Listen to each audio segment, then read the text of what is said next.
going to be talking about Sociology of Pedagogy of the Oppressed, which is a book written by Paulo Freire. We're going to talk a little bit about some kind of foundational concepts and then move forward. So, kind of situating higher ed within the context of sociology a little bit more, sociological theory, which in itself is intentionally designed to explain social phenomena, right? Sociological theory helps explain structures and systems and interactions according to the socialization and interactions of all of these different elements, right? Our institutions and structures and the individual. And education in itself is often seen as the great equalizer. With that, the great equalizer economically. One of the biggest issues with this, though, is that in an economic structure that is dependent upon the haves and the have-nots, right? The wealthy and the poor, it really can't be a great equalizer if that economic structure is designed to be that way. Which is why we can often see a lot of neoliberal perspectives. So neoliberalism is the concept that kind of foundational original ideas of liberalism, which is individual prosperity, human flourishing in that capacity, but very much on kind of this individual focus. And the neoliberal perspectives, oftentimes we see are still very heavily prevalent and present in our society, and especially in higher education, because we can see that while representation is important, right? Nobody's denying that representation is important and deeply valuable. At the same time, when it's still focused on how the individual can flourish only, or small groups can flourish economically, and there's no deep critical conversations around it, then it is still very much those neoliberal perspectives. And anything that's neoliberal, unfortunately, in our social structure, oftentimes overlaps with a structural functionalist perspective. Because the idea is that you should be motivated to work hard. And in a lot of the equity initiatives in higher education, we see that these neoliberal functionalist perspectives are very present. And that doesn't mean that the initiatives are not necessarily good, in that, yes, we need to have representation. We need to still be able to have these encouragement of diverse students to be able to enter college. We definitely need these perspectives. We can recognize that multiple truths can exist, that is true, while also acknowledging that the current neoliberal perspectives harm many people and create this kind of structural, it relies upon structural poverty. um, and STEM, for instance, and representation in STEM is crucial, at the same time recognizing that STEM has a history of overlapping with a lot of kind of imperialistic and war agenda. So we can, again, multiple truths can exist, and this is where that neoliberal perspectives are very present. Meanwhile, we are expected to just kind of, accept this and feel honored and privileged that we are sitting in a college classroom. And the reason for that, again, multiple truths can exist, is that yes, it is in many ways, right, a privilege for people to be able to go to college, even if they have to take out debt, because I am in a ton of debt for student loans myself. At the same time, being able to go, right, provides different resources. We can say that that's true while also acknowledging that people should not have to go into debt. And education in itself and higher ed should not have to be seen as a privilege. It should be seen as a right. We can look at kind of global perspectives with this too, when we're understanding how on a global level that education is valued very differently. Even K-12, unfortunately, some places have to pay for their K-12 education. Uh, but and so that in itself, right, is in those spaces, we can recognize that there's definitely an element of privilege attached to it. Uh, but again, education it philosophically should not be dependent upon that. Now, I hold the philosophical belief that anybody who has a desire to continue learning should have that opportunity. So neoliberal perspectives in higher education admissions and tuition in itself right? We can see how those are designed to sort and stratify students, right? So only those who are, and it relies on that myth of meritocracy, that those who are the hardest workers and the smartest are going to be able to rise to the top. And and yet we have this narrative that education is the great equalizer. But really, if it's rooted in neoliberal ideologies, we have to question what is the actual ideological function, which ties into the readings for this week. We are taught also that we should be neutral in how we talk about these things, and we teach and we learn, and that this idea of closed admissions and competitive admissions and tuition means that it's almost as if it's neutral in itself, right? But it cannot be neutral if we know that socially and historically different people have had different resources, and economically that provides different resources for access to education. So questioning the ideological function is crucial. As sociologists, we look at kind of systems and structures as a whole, including education as a whole, but at the same time, we're going to focus in on higher education. However, we can't dismiss that even in kindergarten, for instance, we are socialized that conformity and obedience is what will pave the way. So the gold stars when you get it, when you do something right, or having to move your clothespin down or pull a card when you're young, those are because you misbehaved. And what misbehavior is important to recognize, because there are biases attached to it racially, gender, and disability, and socioeconomic status too.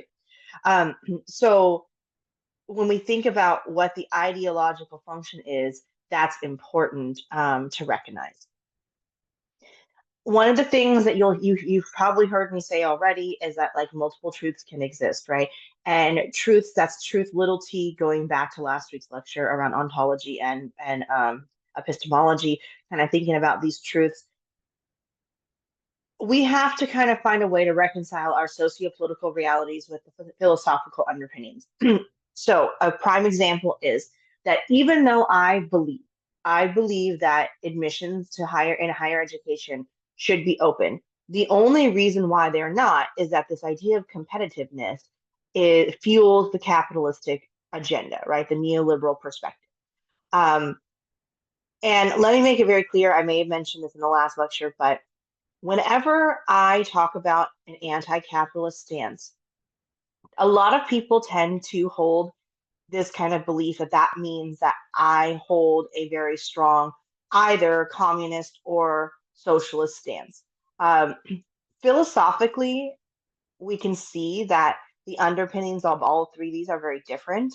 And philosophically, capitalism does rely upon the exploitation, right, of people, because of the fact that you have to have somebody who owns things and then exploits labor. However, let me make it very clear that because I hold an anti-capitalist stance, I also know that many people have lived, atrocious lives under different communist or socialist regimes, and that have been conflated with fascism. So those are economic structures that have overlapped with fascist rule and dictatorships. Now, there are some examples, though, of socialism out there that have existed, and communism out there that have existed, that are not necessarily as highly regarded. Now, I want to make very clear here, though, as well, that just because of that, I actually believe that we have yet to see something that exist in a way that's humanizing. But one of the biggest reasons that we react so strongly as a society to anti-capitalist stances, other than the historical elements around like, you know, um, uh, Soviet Union and such, is because of the fact that A, it threatens what we believe should be the case, right? It threatens what we hold true as a society. And B, we have an inability to reimagine the world in a transformative manner beyond what we can see and we think we know. And this is directly connected to the elements of education, because the idea of imagination and recreation of the world, right? We are taught about conformity and obedience. within the structure of our society. And capitalism is reliant upon that, right? We talk about innovation, but oftentimes that's innovation for the sake of capitalism. So this is important though around the philosophical and socio-political realities is because even though admissions, for instance, really feeds off of that at this point, the way that it is, that capitalistic idea, those neoliberal perspectives of what it means to do good, right? What it means to work hard, even though I believe philosophically admissions should be open, excuse me, sociopolitically, I recognize that that's not the world we live in, right? So that's why we need to have organizations and nonprofits and resources in schools that are supporting students, especially from minoritized backgrounds, um, to go to be able to get these resources to take the SATs or to write the statements and do what we need to do. So philosophically, I do hold that belief, but sociopolitically, that's not the world we live in. Just like we can think about the idea of race, that we can understand that race in and of itself, like biologically, for instance, doesn't exist. They are large categories. Sure, we have ethnic differences and we do have genetic differences as a human being, right? As human beings, we do, but racial categories in and of themselves exist um, to categorize people and to put them in some sort of inferiority and superiority groups. And we can see that historically we have done that, even though that's the social, like, even though that's the historical elements of it and there's no biological underpinnings.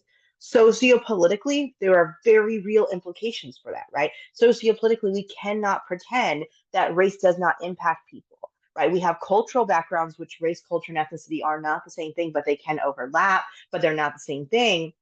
But we can recognize, though, that sociopolitically, race in and of itself does have very real implications for people, right? Um, White supremacy and racism are deeply embedded in elements of our society, in our policies, in our practices, in our designs of things. The SATs, which I'll get into a little bit later, um, are a core, like a prime example of that. So we cannot pretend that sociopolitically there are not very real conditions that impact people. When it comes down to these ideas, we do need to ask the question philosophically: is the idea rooted in that educare and eduseer, or like, which one of those are there? Is it a combination of the two? And thinking about it ideologically, I want you to conceptualize that, to think about that with your own experiences and kind of what you can observe within the context of society.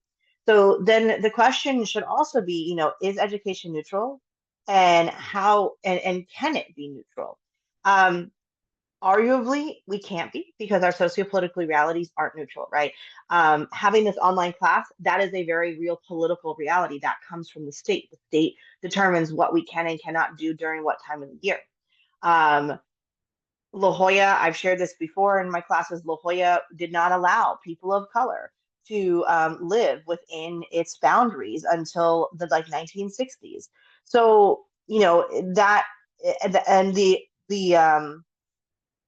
building of La Jolla. So all of the like, or sorry, of UCSD. So all of these things have very real social and political realities that are connected to them. So then, like, again, the question is, can these things be neutral?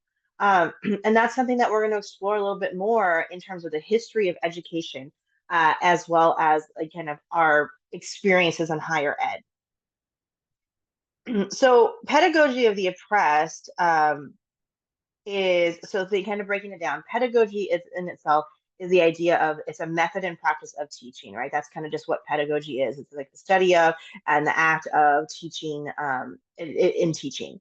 While oppressed is a group of people or a person who has been subjected to harsh treatment or some sort of authoritarian treatment. So what Paulo Freire is trying to do with pedagogy of the oppressed here is trying to look at how we can, it's a practice of teaching by and for the oppressed. So consider that he's writing this in exile, kind of continuing on from last week's lecture. He had been exiled, right, because of the military coup that had come in. He had been incredibly successful with literacy methods, and that had landed him in prison, and then eventually he's exiled. And at the heart of what it is, he says that education should serve as a tool of liberation, right? Education should not just be education. For Paulo Freire, from a philosophical perspective, is rooted in that eduseer. It should serve as a tool of liberation. Now, that's not to assume that people are saviors, right? We want to avoid that perspective. I'm not liberating students as the professor. That's not the goal here, nor is that what Paulo Freire is talking about. He's talking about the fact that education should be a tool of liberation, in that I'm not liberating my students, but we should be designing materials in our society that are liberatory in nature. Richard Shaw, at the foreword of Pedagogy of the Oppressed, writes, "There is no such thing as a neutral educational process. Education either functions as an instrument that is used to facilitate the integration of the younger generation into the logic of the present system and bring about conformity to it, or it becomes the practice of freedom, the means by which men and women deal critically and creatively with reality and discover how to participate in the transformation of their world." So take that quote for a minute and really sit with it. And I want you to think about that in terms of your higher education experiences. Do you think, and not, I don't want you to think about necessarily in terms of a field specific area, right? Because you're in a sociology class, many of you are sociology majors, not all of you, but many of you are sociology majors. So I want you to think about that. With that quote there in the forward, do you think that your experience in higher education has been a matter of facilitating younger generations into the logic of the present system around conformity, or do you think that it's been about a practice of freedom, right? So to think about creatively around the world. And I want you to really sit with that and wrestle with that for a minute, because I want you to think about it in terms of your assignments, your assessments, the content, the materials, the institution and institutional responses. I want you to think about all of those things for a minute, and I'll be quiet for a minute, and I want you to think about them and really think, which one do you think it's mostly rooted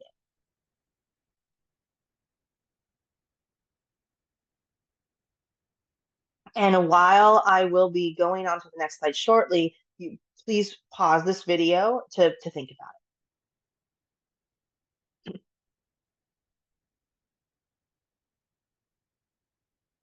All right. Now, critical pedagogy is one of the theoretical concepts that stem from pedagogy of the oppressed. And at the core of critical pedagogy is this idea that we have an investigative and problem posing approach to our teaching and in the educational environment. So, what this basically means is that knowledge is not just merely transmitted. I'm not just sharing information with you, right? The idea is that there's this teacher student, students, teachers relationship, that it's interactive and engaging. Now, interactive and engaging, though, does not necessarily mean that we can't have something like this. What it means is that we are critically investigating the world. So, sure, I introduce a lecture to you, right? But I'm not saying that what my lived experiences are the only output or the only perspective that exists. Instead, what I should be doing is welcoming you to include your educational experiences, your personal backgrounds and lived experiences, and use that to make sense of the materials. That is one of the biggest criticisms that I've heard from some of my students, is that they find it ironic that there's this book explaining about how to do this, and then he talks about dialogue and problem posing and the banking method, and yet it feels like the banking method. But I want to make it very clear that dialogue in itself does not have to necessarily be conversation. If you were to look at the definition, yes, but theoretically, from this perspective, what dialogue is yes, we want there to be conversation, right?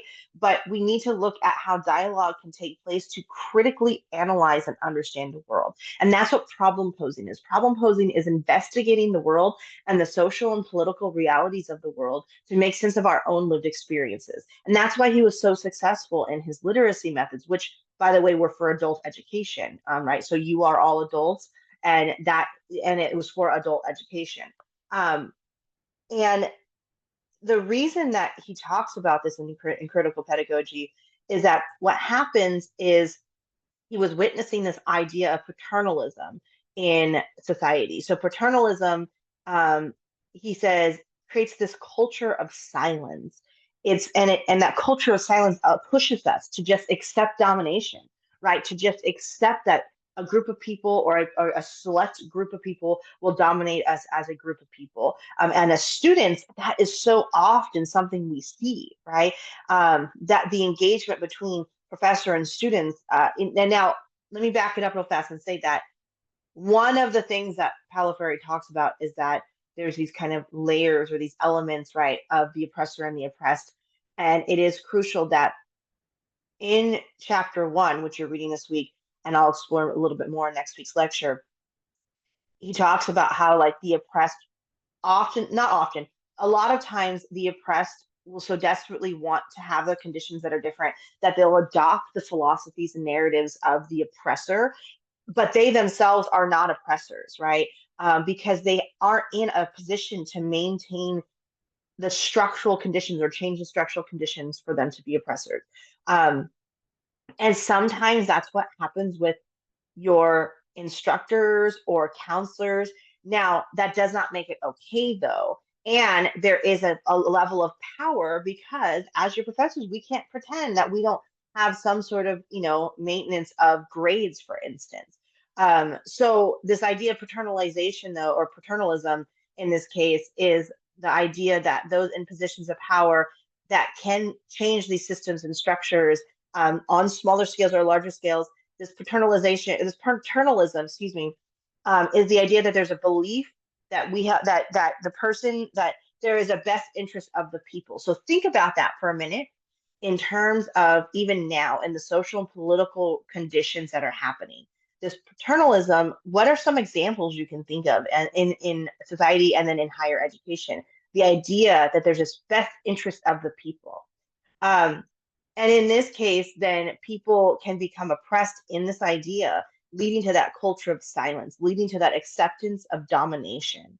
And it's really hard. We're like sociopolitically, we can't pretend that there aren't very real consequences, right? And Paulo Freire absolutely saw that and suffered those consequences too, which is why he's such a huge advocate for the oppressed, leading and paving the way for their liberation.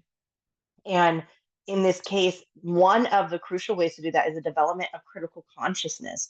It's an understanding of the world with the goal of liberation.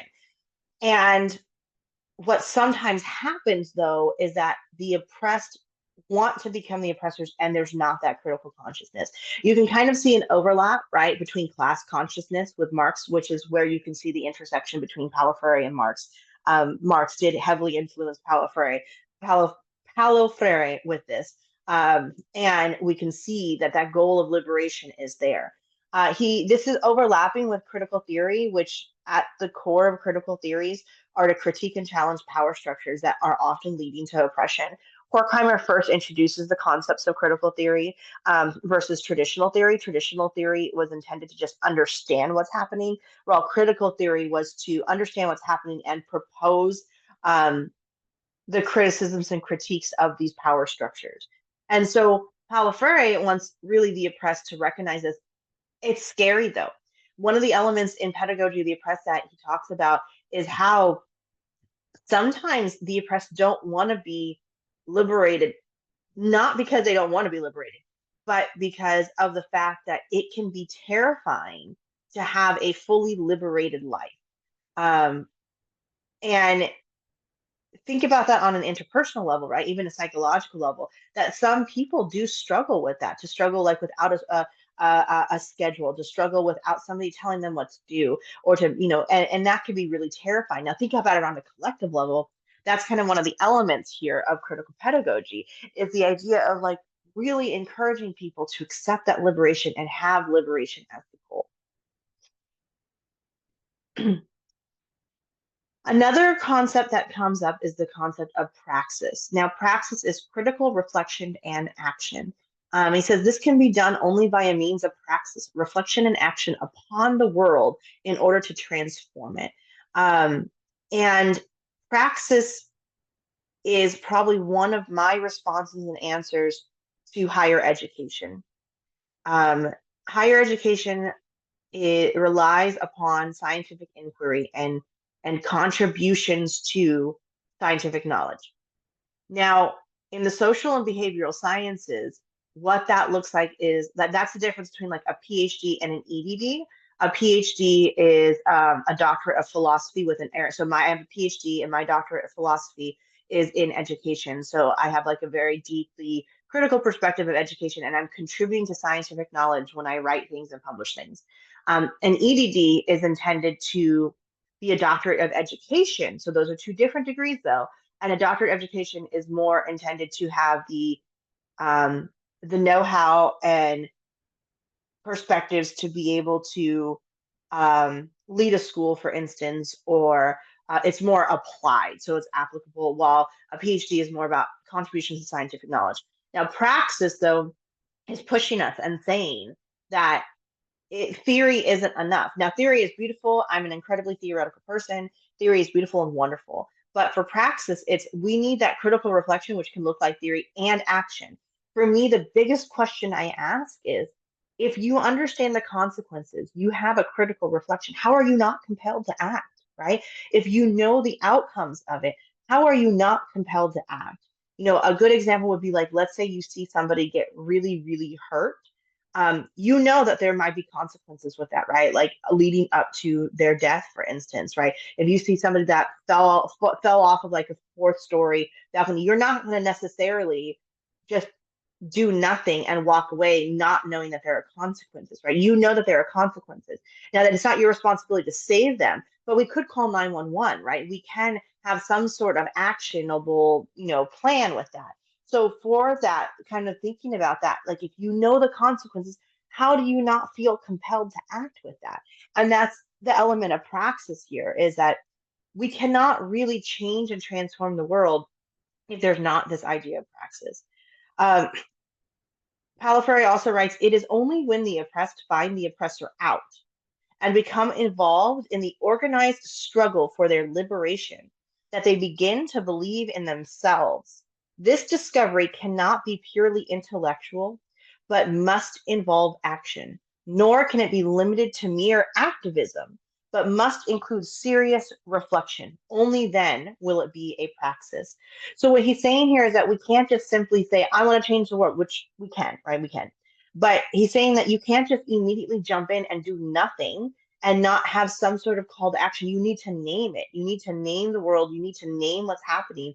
And it can't be purely activism. And that's what he's saying. This is not to be confused with activism that we may see or engage in now. But he's saying it can't be purely activism. There has to be a cohesive approach, because otherwise it very well may reproduce the status quo, reproduce these problematic structures. This sentence here, it is only when the oppressed find the oppressor out and become involved in the organized struggle for their liberation that they begin to believe in themselves. Think about how often people are feeling hopeless right now, and understandably, right? We are worked to the bone. We are having to, we're so distracted by the realities of the world.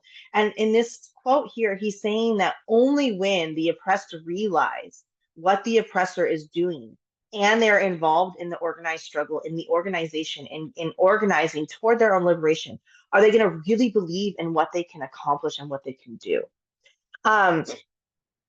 He also says that an unauthentic word, one which is unable to transform reality, results when dichotomy is imposed upon its constitutive elements, when a word is deprived of its dimension of action. Reflection automatically suffers as well, and the word is changed into idle chatter, into verbalism, into an alienated and alienating blah. So thinking about this in terms of higher education, think about how many times people, a small group, do it and nothing happens, right? Think about tuition, for instance, the ever increasing tuition rates that are going on, not just at your school, at our school, right, but everywhere. But thinking about that, how often are we organizing, collectively, and realizing that this is a significant problem, right? How often is this unauthentic word of equity thrown around? And now equity is beautiful and important and valuable, but is it authentic or unauthentic? When we think about how oftentimes people are organizing, right, and then don't believe in themselves because of that continual struggle. It becomes alienated, and that's what he's kind of seen. And this kind of goes back to the idea of Marx and Marx's idea of alienation, right? So we have this alienation from our species being, which is who we are, and alienation from ourselves, alienation from our community, and an alienation from our work. We're alienated kind of from all of these other elements. So think about that, right? And I really, even though this class is a very, very quick class, I want you to really absorb what's happening. Don't do everything just simply for the grade because that is alienated. Don't do everything simply just to kind of check things off from a task list, right? Oftentimes that's what happens in higher education is you as students are alienated from each other, which if you've taken a class with me in person, you know that I've shared how I cannot stand rows in a classroom, even a larger lecture hall. Because it's alienating, right? And it's almost as if it's done that way to maintain this alienation, to maintain this disconnection. And for Paulo Freire, one of the biggest roles of liberation is to challenge that alienation. How often do we see initiatives that are rooted in just this concept of verbalism, right? The idea of just a word thrown around that is just completely inauthentic and cannot change the realities of the world. It is just simply idle chatter. Um, Now, diving deeply into chapter two, we have the banking method. The banking method is that this is why I asked you to read chapter two first, actually, is because chapter one lays the groundwork and really does dive into this relationship and dichotomy between oppressor and oppressed and the banking and dehumanization and humanization. But the banking method is one thing that really resonates with all of us who have been in education or should resonate with us.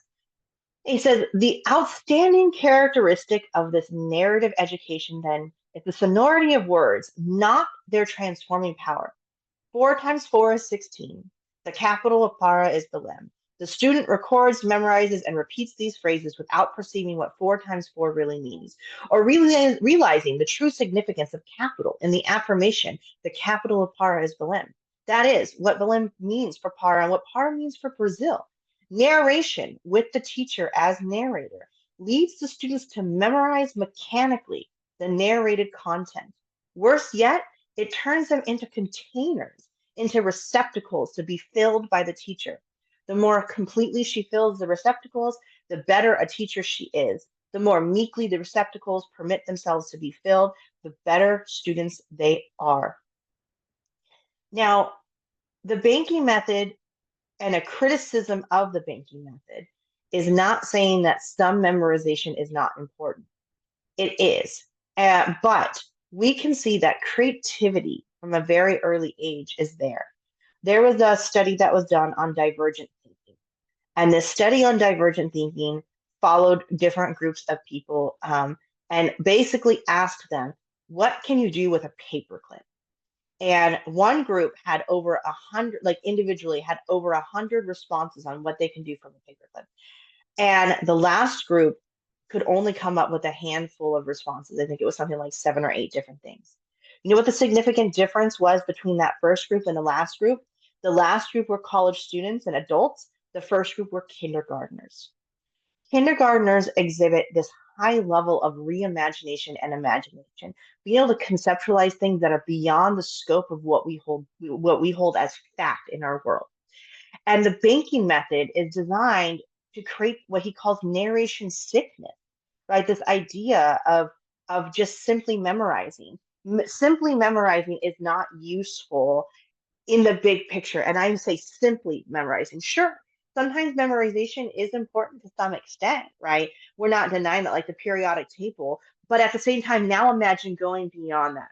Sure, being able to memorize the periodic table is crucial, but what do each of those elements represent? Where can we see those elements in our everyday lives if we can? What do they mean about the composure and the structure of the planets that are in the sky, right? And the spaces and the land masses that are in the sky. What are all of these things? So thinking about the banking method and how this impacts students is important because the banking method rejects memorization as goal. And that's what happens a lot of times is that youth are encouraged to youth are encouraged to just purely memorize.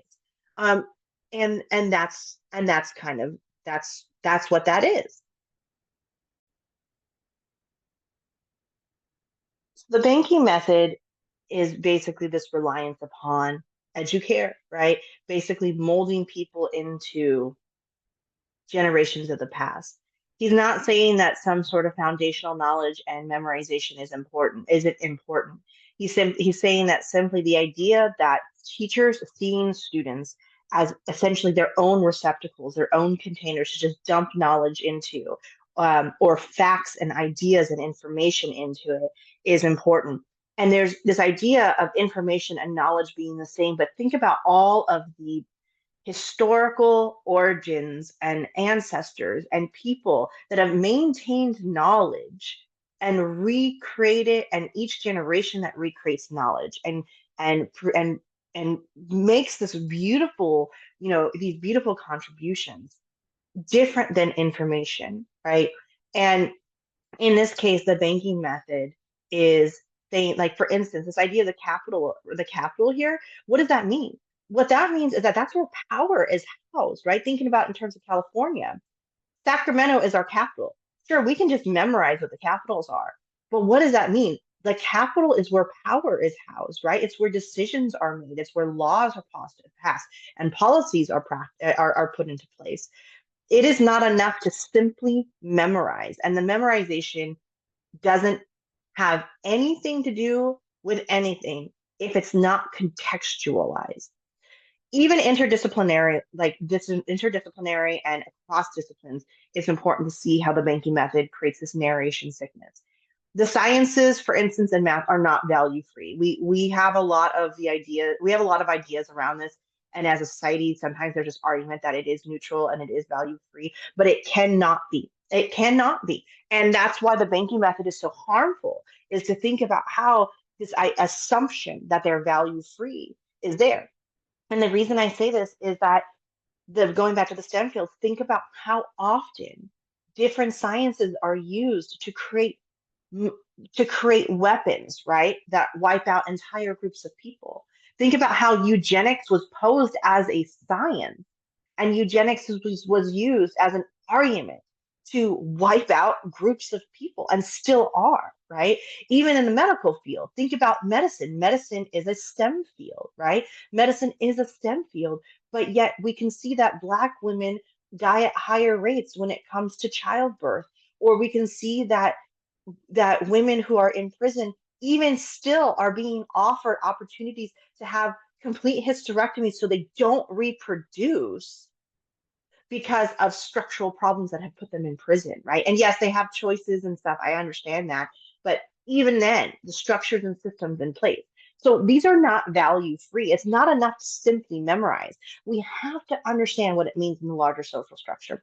And that's what the banking method, why his criticism of the banking method is so present here, is because it's not enough for the teacher to just simply tell you, this is what it is, and this is why, and you should believe me and trust me, right? No, we need to be presenting and creating environments to have these narratives around how, first off, education isn't neutral, right? It's not. And second of all, what does that mean for you, right? For you as students, you need to be critically engaging with the world. The banking method as memorization also means that we're relying on this idea that not only are we just kind of feeding you information, but you also, like, we are keeping it to where we're not discussing the socio-political realities of the world. The banking method is the method that folks are advocating for, and also why pedagogy of the oppressed is so and still and was so criticized before, and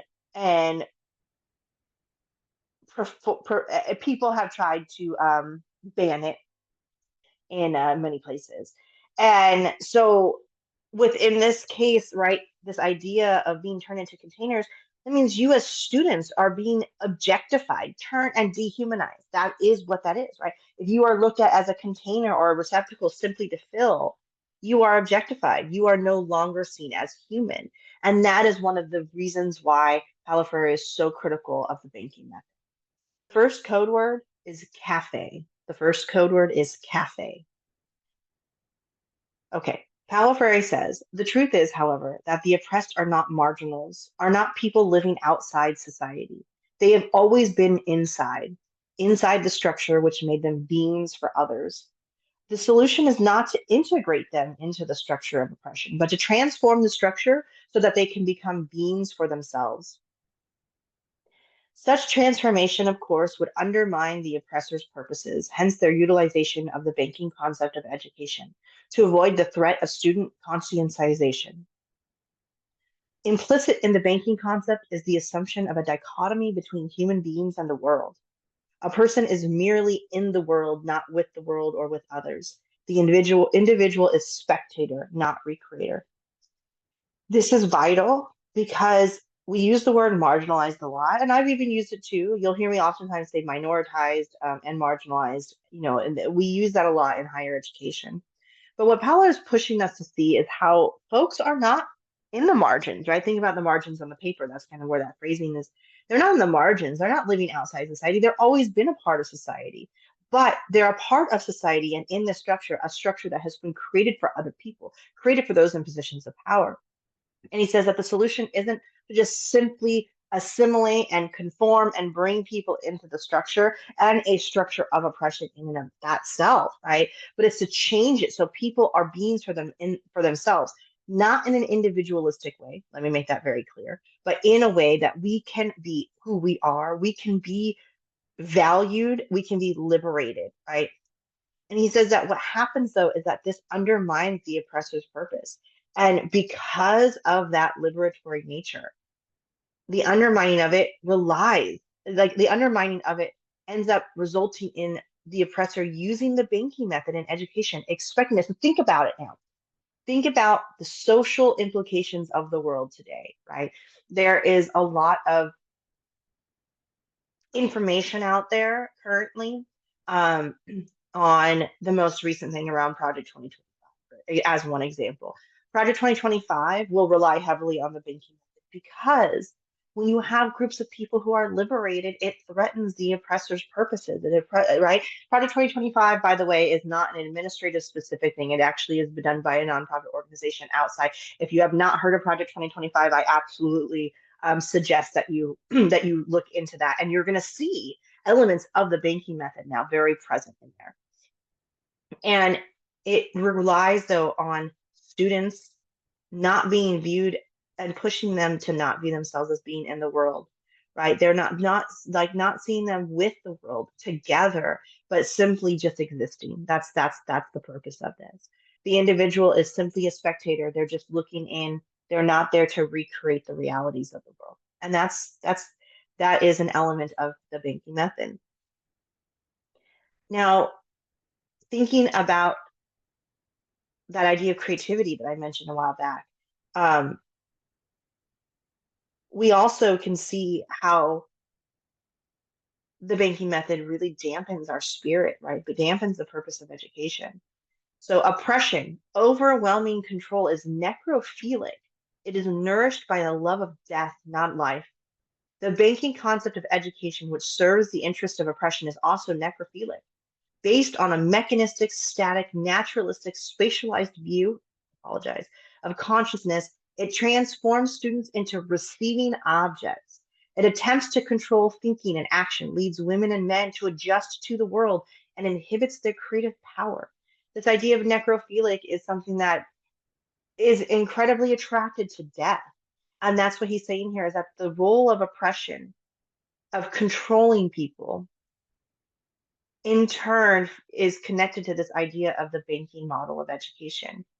It serves the role of the oppressors, because if you are taught to creatively reimagine the world, right, that potentially undermines the oppressor's goals. You are no longer in control of your thinking and actions. You're no longer encouraged to reimagine the world. It inhibits the creative power. So think back to that study that I talked about around divergent thinking. I mentioned around that, right? Think about how often now we are utilizing the banking method in our society. It's not just critical thinking, but it's critical thinking about the socio-political realities of the world. That's what problem posing is. Think about now the introduction of the banking method for so long and how it inhibits the creative power that people have. Some people are creative in their older lives, their older years, right? Um, but not everybody. As a collective, there's a significant drop and decrease in creativity. The second code word is painting. The second code word is painting. So I have one last thought. This is also a quote from Paulo Freire, and I one last thought now thinking about in terms of higher education. He says, unfortunately, those who espouse the cause of liberation are themselves surrounded and influenced by the climate, which generates the banking concept, and often do not perceive its true significance or its dehumanizing power. Paradoxically, then they utilize the same instrument of alienation in what they consider an effort to liberate. Indeed, some revolutionaries brand as innocents, dreamers, or even reactionaries those who would challenge this educational practice. But one does not liberate people by alienating them. Authentic liberation, the process of humanization, is not another deposit to be made in men. Liberation is a praxis, the action and reflection of men and women upon the world in order to transform it. Those truly committed to the cause of liberation can accept neither the mechanistic concept of consciousness as an empty vessel to be filled, nor the use of banking methods of domination, propaganda, slogans, deposits in the name of liberation. Think about now in terms of your space in higher education. This is what essentially Paulo Freire is talking about. Not you as students, but like just think about, imagine you're sitting there and observing everything you've observed over the years.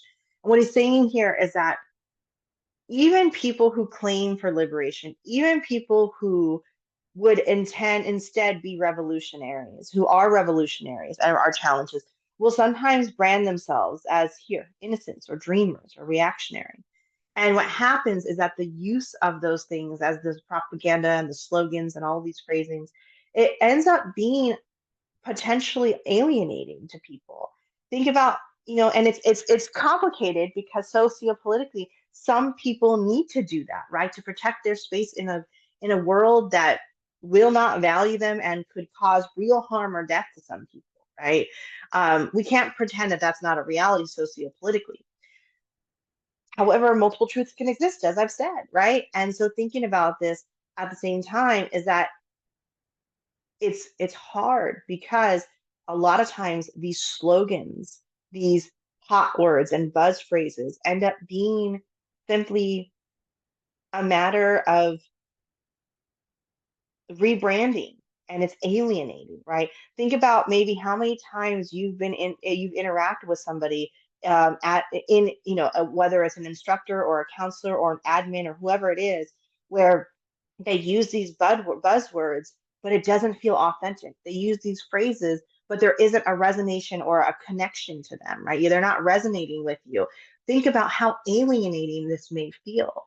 And so I really want you to sit with these ideas that are in chapter 2 and then chapter 1, since you're reading that this week, and how it's connected deeply to your experiences in higher education. And if you've had positive experiences, that's wonderful. Not everything is negative. I want to make that very clear, right? Like, say, sociology can be very defeating and depressing at times.